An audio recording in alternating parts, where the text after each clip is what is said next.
I take that as a no? Okay, we're ready. Okay, so Mayor Spencer will lead us off here with some remarks. Then we will have Kathy Sanders with FEMA, and then Willie Nunn with FEMA. And then after that, Cynthia Cowell with SBA, and then we'll do questions. Thank you.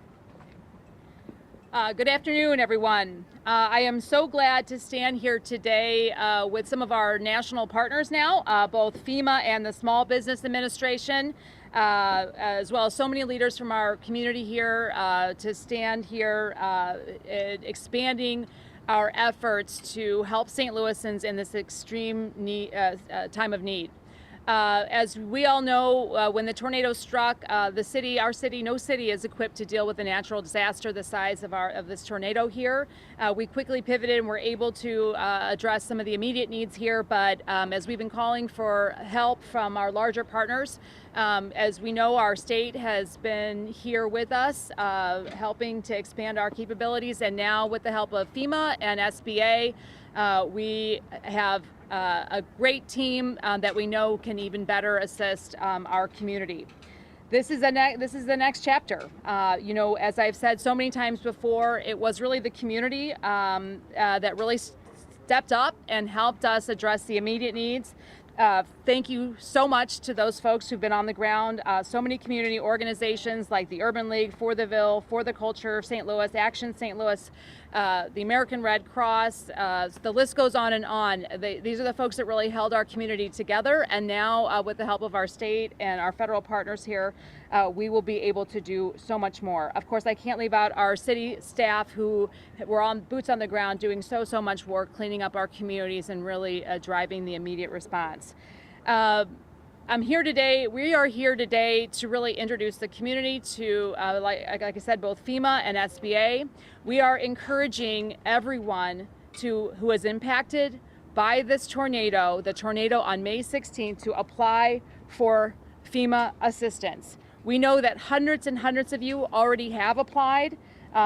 If your home was destroyed, or if you have serious damage, or if it's not safe to live in your house because of their tornado, help is available. FEMA can assist both homeowners and renters. The fastest way to apply for FEMA is online, disasterassistance.gov. Disasterassistance.gov is the fastest way to get your application in. You can also call FEMA directly, 1-800-621-3362.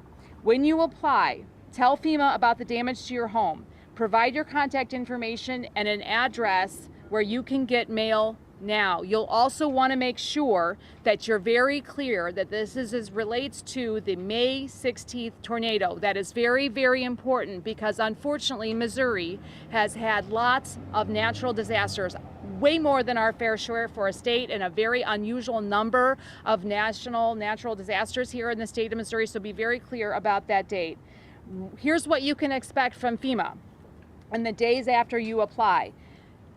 FEMA will contact you. It is required that you get a home inspection. The home inspectors should be available within days of you applying. It is required for them to verify damage, so please work with them to do that work. If you have insurance, it is important and imperative that you tell FEMA about this and any needs that you had that are not covered by insurance. FEMA is not allowed to duplicate insurance. So you want to make sure that you're very clear about that. I just want to reiterate our gratitude to the state of Missouri. FEMA is here at the request of our state, and they are here to support our city at the request of the state of Missouri.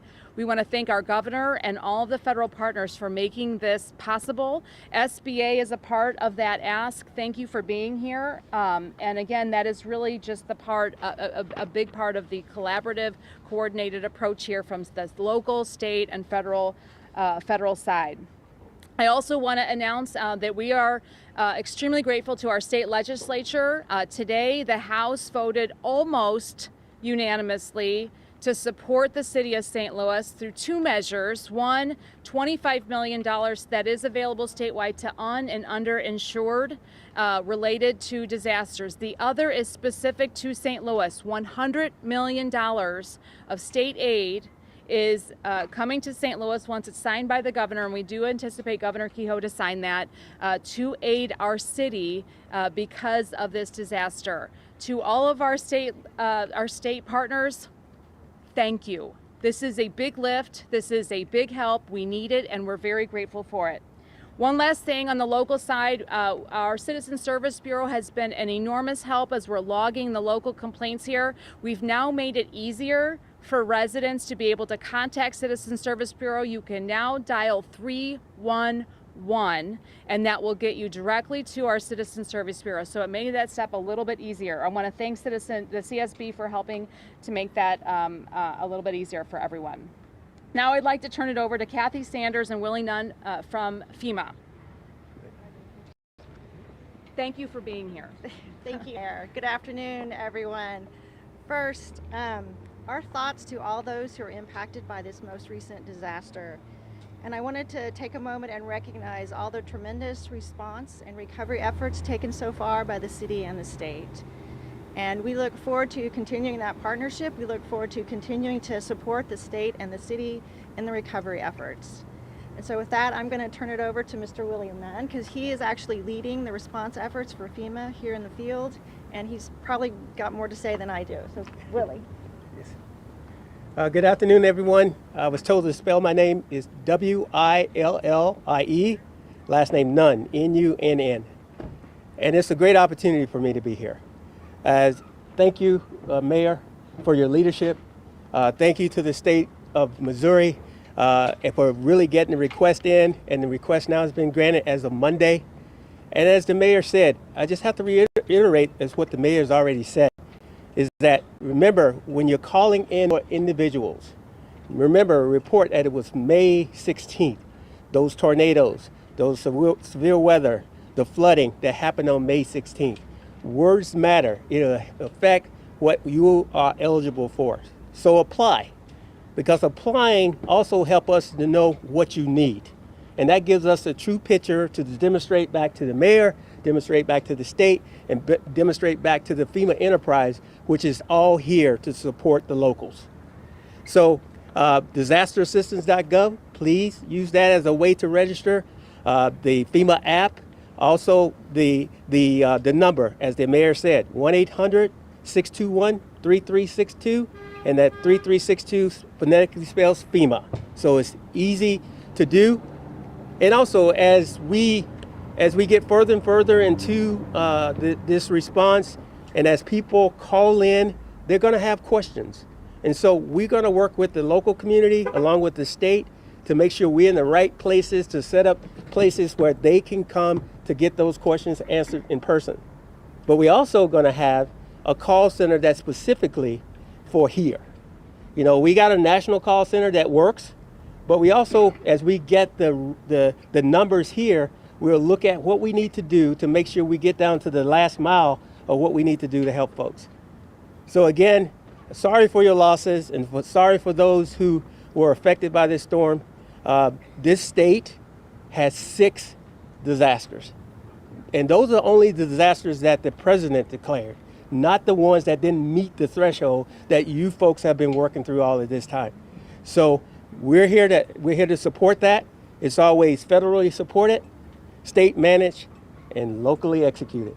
And we're here to help support that. So thank you. Thank you so much, Willie. And I'll get to some questions. For a little bit of clarity too, FEMA will have a presence within the community. We're working to set that up now, what that footprint will look like. This will phase in. The FEMA staff that are here today will increase dramatically over the coming days as we bring those forces in. What folks can look like and expect on the ground. Once you've applied, again, you are available. Could be eligible for relocation assistance, immediate assistance. The turnaround should be days, not months, for that assistance. And so we look forward to making sure that we get your applications. Please get them in as soon as possible. Be as clear and upfront and as honest as you can in the application, so we can get them processed as quickly as we can for you and get that assistance to you as quickly as possible. Now, I'd like to turn it over to the SBA. the U.S. Small Business Administration, Cynthia Cowell, to talk about what you can do for our community. Thank you. Good afternoon. My name is Cynthia Cowell, Cynthia Cowell. I'm a Public Information Officer for the Small Business Administration, Office of Disaster Recovery and Resilience. We have a business recovery center setting up this week on Cass Street at the community college in the communications building. And I will email all of you our press release as soon as it's available. We can help homeowners who have losses of up to $500,000, uninsured losses. That means you may be underinsured, uninsured, or even have a high deductible. We can help with that. These are loans, like I said, for homeowners up to $500,000, for homeowners and renters up to $100,000 to replace personal property, and that includes cars. For businesses, we can lend up to $2 million, both for physical damage to a business, its inventory, its fixtures, etc., but also for economic losses. A business may or may not have had any physical damage, but if they had to shut down for any amount of time because of these storms, that could really impact the bottom line. These are working capital loans to keep a business in business until things pick up again. Like I said, we will be opening a business recovery center. People in St. Louis City and County, as well as Scott County, can go to any SBA location, disaster location in the state to apply for SBA assistance. And we have several open for the earlier declaration for counties more south of here. And I anticipate that we will be opening a disaster recovery center in conjunction with FEMA and the state in the coming days. And with that, if you have any questions, I'll be here to answer them. Thank you. One of the good things about the SBA, these loans are very low interest. There's considerations for credit scores. There's some accommodations there. So this isn't just any kind of lending. It's a very specific lending specific to disasters, and there's a whole set of accommodations that come alongside of it. Before I turn it over to questions, I just want to point out we have SLDC here. We'll be announcing some specific business programs to help our small businesses. Our license collector is here as well, partnering with us. So many departments in our city government across the board have been partnering to make sure that we are doing everything we can to address the needs of our community. Of course, our comptroller and so many of our alderpersons. We're standing in front of the Disaster Assistance Center. This is, as I was inside earlier, there's a line, and not a long line, but we're really grateful to see so many people coming out and using this resource and really tapping into what we've been able to pull together as we continue to expand the resources here available at the DAC. Did anybody here want to offer a comment before we turn over to questions? All right, we'll take questions. Mayor, we talked about how to access federal help, and we talked about how to access city help. Do we know how people can access that state money, the $100 million that the legislature is sending this way? How can people plug in? The state money, as we've discussed, the governor we're looking to sign that. Once that becomes law, we'll work with the governor and the Department of Public Safety is overseeing that to really develop the plan to get those funds here. There will be some matching components and some other things, but we're really going to work on making sure we do that. One thing that we talked about with FEMA when they got here this morning is that FEMA cannot duplicate programs that are already on the ground. We want to make sure that we're tapping in to those resources first before we start duplicating efforts. They're able to do some direct assistance to renters, giving folks the tools they may need to get into new housing. So we want to make sure before we deploy any additional funds that we're making sure we're not duplicating efforts, Mark. Mayor, you mentioned earlier this week to get to this point. Why did it take so long to get FEMA here?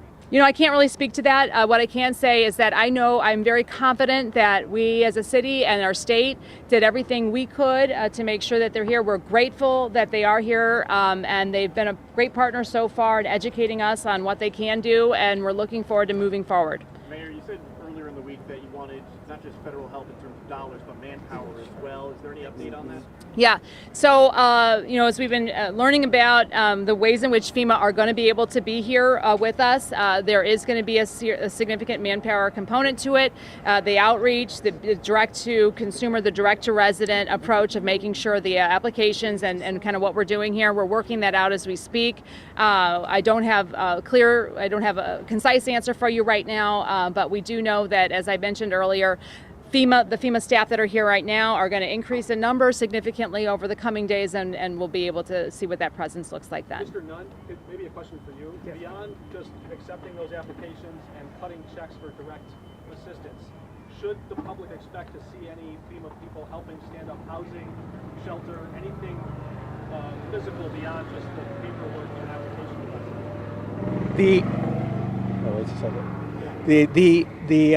What we do here, working with the state and with the locals, one, the shelters are already off and running. And if we need to support that, we work with the Red Cross and work with that. But what also came with this declaration is the public infrastructure, that we're gonna have people working with that as well. And so we'll have people out there working with the ownership, whether it be a sub-applicant with the city or a state applicant, we work with them. But I tell you, to get started with all of this, it's important to get to a housing or to whatever program we have, you have to register. We have to have folks register, tell their story so we can get their needs, so we don't haphazardly start a program that doesn't help the people that really need it. On average, how long will it take for people to finally get the resources in their hands? I'm sorry to give you this one, but it depends. It depends on when they call in. It depends on what information they have. It depends on if they call back, if they have a question. And then also, we're gonna reach back out to them too, to get in depth on what they need. So this is a back and forth and making sure that we reach people where they are. And we have an estimate about what's out there, but we don't know what's out there until the people tell us. Mr. Nunn, are there any common mistakes that you see people making with their applications that maybe people should be aware of? Yes, like the mayor said, your name. They're gonna, and on the phone, these are FEMA representatives, so your social security number. They're gonna ask that question. They're gonna ask if you want a refund, your banking. They're gonna want that to make sure that we can have a banking to route that refund to. But also, as this goes on, people are gonna find out things that they didn't really realize that they're eligible for, but they are. And so when they start getting letters back from us, FEMA, read the whole letter. Read that whole letter, because some people call them denial letters, but if you read it, you may need one thing to kickstart your personal recovery. And we can answer that when you call us. How much money on the phone asking for social security numbers and also receiving letters in the mail? Do you have any advice for people to try to prevent falling into some kind of scam or fraud? And that's broad. I will only say this, because we have the mayor mentioned we're going to have home inspectors coming to your home. They should have an ID. Ask them for that ID. They're going to call you. They're going to call that homeowner before they approach that homeowner. But look for that ID. And also, if you got any questions, follow through your regional coordinator. The regional coordinator, they got us. We're going to back them up. Follow through with the state. Follow through with the locals. If it smells fishy, it may not. It may be fish. And so let's make sure we ask and try to answer the questions. What is the FEMA budget for the St. Louis area? Right now, sir, I have what I need to make sure I respond. And a dollar amount, what would you say you guys are prepared to spend? I'm prepared to spend whatever we need to spend. If people are eligible for it, I know how to go back to the system to get them what they need. And then, you guys already have kind of an estimate. Can you talk about what that estimate is? Oh, when I say estimate, it means that when the state and FEMA did joint preliminary damage assessment, they went out into the local communities and saw how many houses was destroyed. They saw how many houses were damaged. So that's the kind of estimate we have. But we don't have who was owners, who was renters, who were vacationing, who were Airbnb, who were all these things. All that has to be put back into a database and working with folks individually to make sure we get it right. Are there any estimates about percentage of local victims who are uninsured or underinsured? I don't have the percentage on me, but we can work through the insurance, work through the state, and work through the insurance folks. But that's things we have to work through as we go. Some of the earlier estimates, there were pockets of folks up to 70% that were un or underinsured. And so that is really the population that FEMA is going to be able to really help. One of the questions earlier was how long people would expect. I think what we're kind of anticipating, it certainly depends on the volume that we're getting in the door, but it should be days rather than months, as I kind of pointed out. So we want to encourage people that to get applied, that it's not going to be a huge long, a months-long process. But again, it does depend on the volume here and what the need really looks like. And of course, as the director pointed out, making sure all the information is really in. Do you have an updated damage estimate that this tornado caused? We don't, and that's where, a part of what we're really encouraging folks to apply for FEMA so we can wrap our heads around the scope and the depth and the extent of the damage here. We've done our best with the tools that we have to really try to estimate that, but these FEMA applications will really, really allow us to fine-tune where we are as a broad community, where the individual damage really is. So that'll be coming. We're hearing like 1.7 billion. That's right. Something along those lines, Elliot. That's what we've been estimating. Mr. Nunn, I almost hate to put you on the spot like this, but you're one of the very few people who could speak to this with knowledge of it. Just today, maybe you saw President Trump said he plans to phase FEMA out after the hurricane season this year. You've chosen this line of work for your career. What kind of effect does a message like that have on you and your staff? Well, of course, oh, I'm sorry. Get over here. Of course, I would be untruthful to tell you it doesn't affect staff. Yes, it affects staff, it affects morale, but I could also tell you we have people in FEMA that are working now that are here for the mission, helping people before, during, and after disasters. And also, it's uncertainty. But I also can tell you, anyone with a career, yes, I chose FEMA, but I had a career in the Air Force before. And guess what? That was uncertainty too. When I got out of college and went to my very first assignment, they told me they can kick me out if I didn't pass that course. And I was terrified. And so we're experiencing stuff like that right now in FEMA.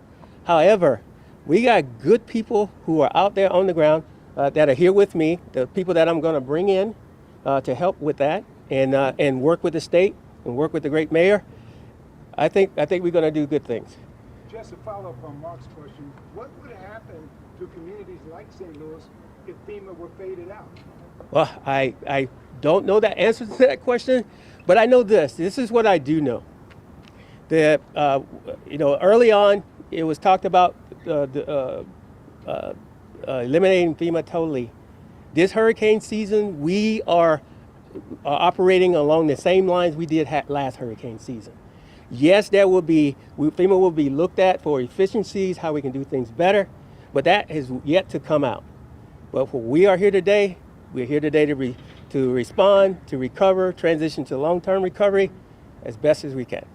Is FEMA having any issues making recommendations on Governor Kehoe's disaster request due to staffing and budget cuts? Negative. Region 7 and the state of Missouri and the locals who support that, along with the federal agents like SBA, Red Cross, we get out and do those preliminary damage assessments really quick and write up those reports and then do that. So no, well, yes, it's always, you do less with less, you get less with less, but we got hard-working people to do it.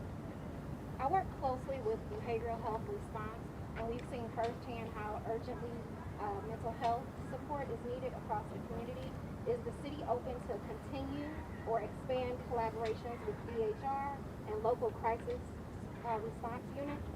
And what mental health infractions is being prioritized both now and moving forward?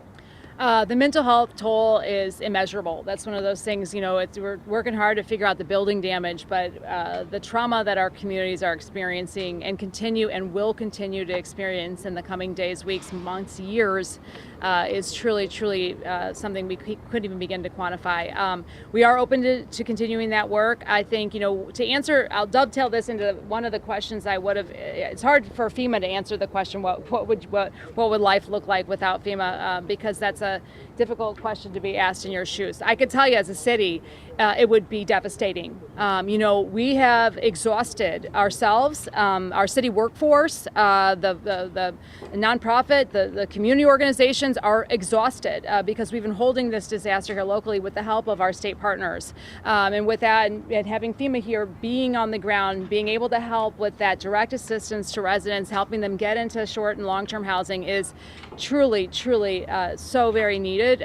We would be devastated without it. This hopefully will allow us some bandwidth to focus on some of those other human needs as we move through grounding FEMA, the SBA, and our federal partners into this team approach. We can start to better figure out some of those other pieces. We've been triaging the immediate necessary issues that we've been triaging, and this will hopefully free up some bandwidth to start to have some of those other long-term wellness conversations in the coming days and weeks ahead. This center obviously provides a lot of resources for people, but we know a lot of people lost access to vehicles. Yes. Could you talk about the long-term commitment to providing ways to get to whether it's a FEMA center, an SBA center? Sure. So we do have some long-term commitments on making sure folks can continue to get access to resources. Uber has stepped up. We are in continuous evaluation on making sure that we still have funds available for those. We're discussing whether or not what the options look like, but it's imperative that to be successful at delivering the resources, folks they have to be able to get to them. So we are committed to making sure that we have access to either the DAC, or if we kind of mobilize in smaller units, whatever that looks like. We're very, very committed to making sure people have the transportation access to get to their. Once again, you're telling people really to go online. Go online or call, but the FEMA, you mean to register to come here, or to register for FEMA? For FEMA, absolutely. I mean, that is just imperative. There is a timeline there. There are requirements that you get that application done. So we're just saying, do it today, do it as soon as you can, make sure that you have the resources available, your name, your social security number, etc., and be ready to accept the call to have that housing unit inspected. Sorry, this is redundant. You might have already alluded to this, but should the public expect to encounter a FEMA person here? Yes. We're working on making sure that happens. And there are already applications available. We were inside earlier. People were filling them out, making sure that we're getting those resources in the hands of the folks who show up here. I have a question. Yeah.